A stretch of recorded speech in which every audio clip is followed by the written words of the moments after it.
दरम्यान भाजप नेते नितेश राणे आणि एमआयएमचे नेते इम्तियाज जलील यांच्यात जोरदार कलगीतुरा रंगलाय।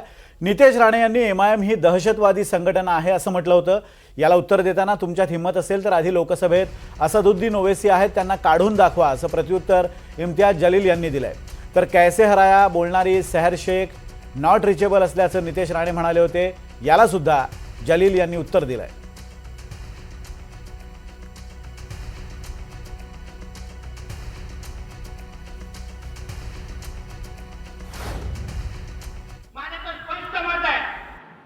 ही जी एमआयएम नावाची हे जे काही राजकीय पक्ष आहे ना, तो काय राजकीय पक्ष नाही, तो एक दहशतवादी संघटना आहे आणि त्यामुळे ही सगळी प्रकरणं बाहेर येत आहेत। लक्षात, दहशतवादी संघटना आहे ती।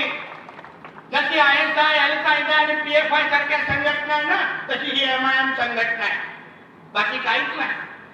सगळे बांगलादेशीने रोहिंगे भरून ठेवलंय कचऱ्यासारखे तिथे, आणि येतो तो नाडा घेऊन मोठा तो ओवैसी इकडे भाषण करायला।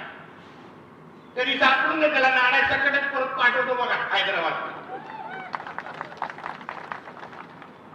आपला आमचा संभाजी राजे त्याच्यात कुठेतरी फिरवलं पाहिजे वस्त्र इकडे तिथे, मग शुक्रवारी पण त्रास होईल। बोला अरे तो ऊपर ही नहीं आ रहा है, तकलीफ हो गया। हे असे मनसुबे आपण सगळ्या जणांनी ओळखलं पाहिजे।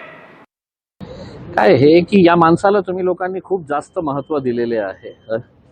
त्याची हाईट प्रमाणे तुम्ही त्याला महत्त्व दिले असते तर आम्हाला कळलं असतं।